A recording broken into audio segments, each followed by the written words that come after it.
Hello Technolovers, kasus penculikan dan pembunuhan Kepala Cabang Pembantu atau KCP Bank BRI, Muhammad Ilham Pradipta, menjadi salah satu perkara yang menyita perhatian publik, karena bukan hanya menyangkut tindak pidana berat, tetapi juga karena menyeret nama anggota militer aktif ke dalam pusaran kasusnya.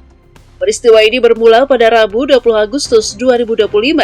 Pada hari itu, Muhammad Ilham Pradipta yang juga sering disebut dengan inisial MIP, diduga menjadi korban penculikan di kawasan Pasar Rebo, Jakarta Timur. Sejumlah laporan juga menyebut lokasi penculikan berada di area parkir pusat perbelanjaan di kawasan Ciracas atau Pasar Rebo yang masih berada di dalam wilayah Jakarta Timur. Dari sinilah rangkaian peristiwa tragis itu dimulai.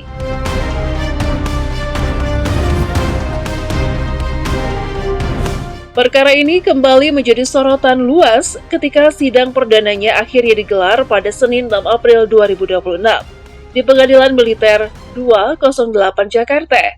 Persidangan tersebut menjadi titik awal proses peradilan terhadap unsur militer yang diduga terlibat langsung dalam kasus penculikan dan pembunuhan itu. Berdasarkan laporan persidangan, sidang perdana itu beragendakan pembacaan surat dakwaan oleh auditor militer. Sidang ini juga tercatat sebagai perkara pembunuhan dengan nomor 52K/PM 208-AD-3/2026. Fakta bahwa perkara ini masuk ke pengadilan militer menunjukkan bahwa penanganan terhadap tersangka dari unsur TNI memang diproses melalui jalur peradilan militer, terpisah dari penanganan tersangka sipil oleh kepolisian. Dalam sidang perdana itu, 3 terdakwa yang merupakan anggota Komando Pasukan Khusus atau Kopassus TNI dihadirkan langsung ke ruang persidangan. Ketiganya adalah Serka Muhammad Dasir, Kopda Ferry Herianto, dan Serka Franky Yaru. Mereka masuk ke ruang sidang dengan mengenakan pakaian dinas lapangan atau PDL. Kehadiran ketiganya secara langsung di hadapan majelis hakim menjadi momen penting, karena untuk pertama kalinya publik dapat melihat proses hukum terhadap anggota militer yang diduga terlibat dalam kasus yang menewaskan seorang pejabat bank tersebut.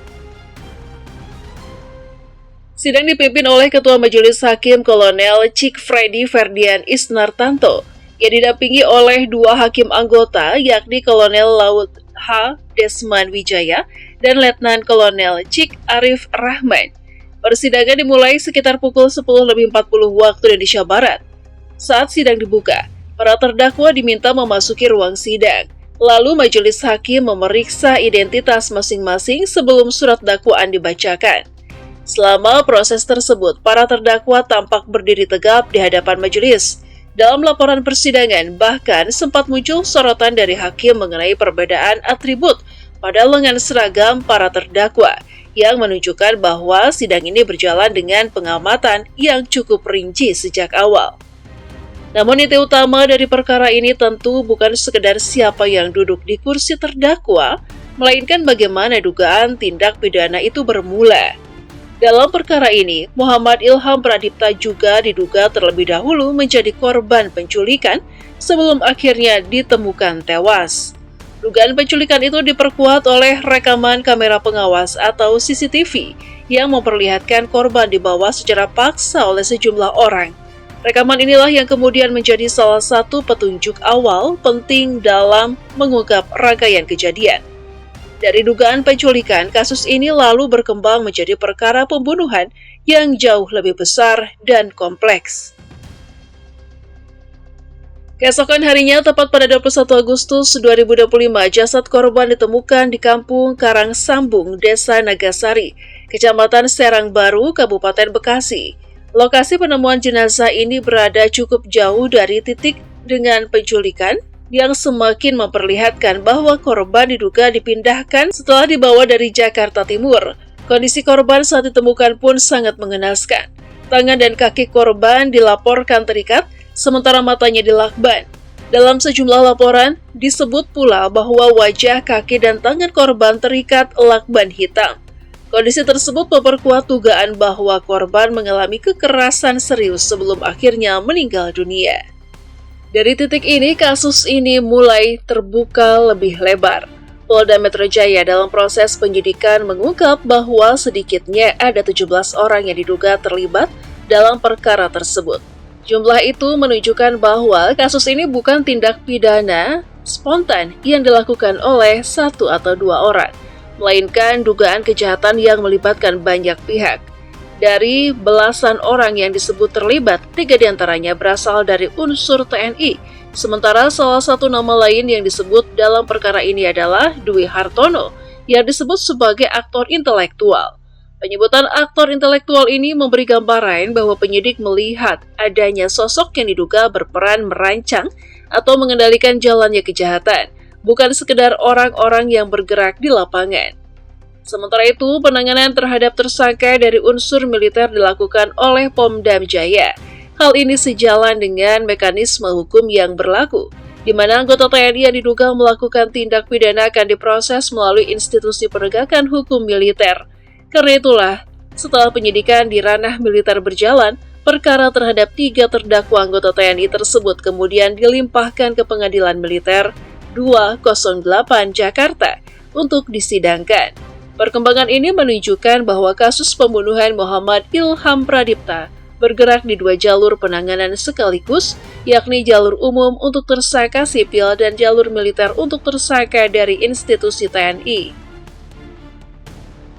Dalam persidangan, para terdakwa dijerat dengan pasal-pasal yang sangat berat. Mereka didakwa menggunakan pasal 340 KUHP tentang pembunuhan berencana, junto pasal 338 KUHP dan atau pasal 328 KUHP dan atau pasal 333 ayat 3 KUHP dan atau pasal 351 ayat 3 KUHP, junto pasal 55 ayat 1 ke 1 KUHP serta pasal 56 ayat 1 ke 1 KUHP.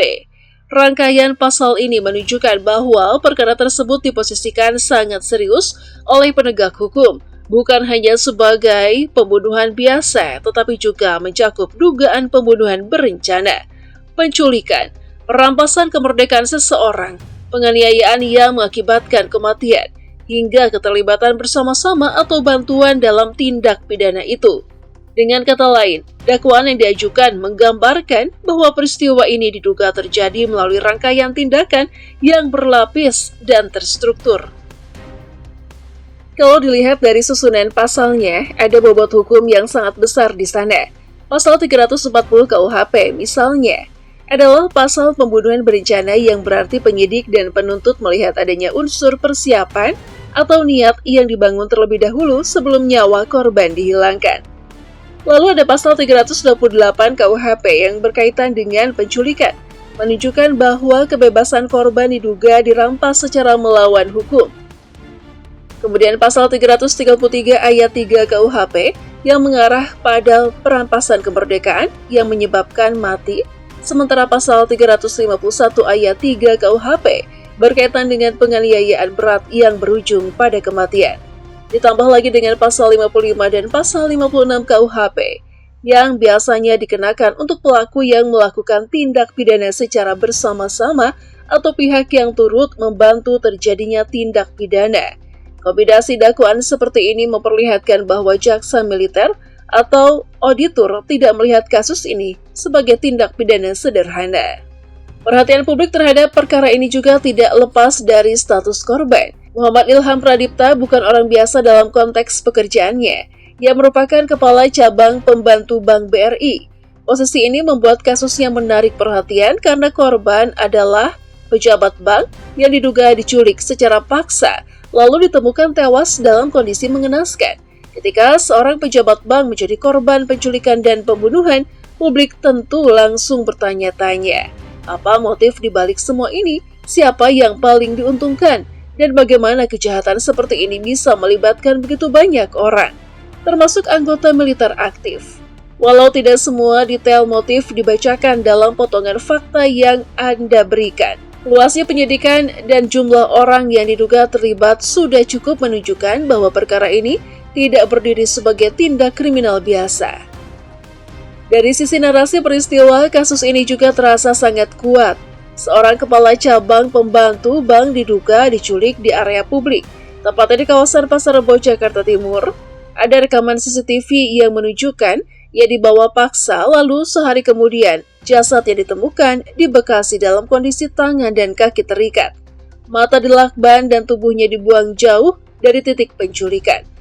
Setelah itu penyidik mengungkap keterlibatan banyak orang termasuk 3 anggota TNI.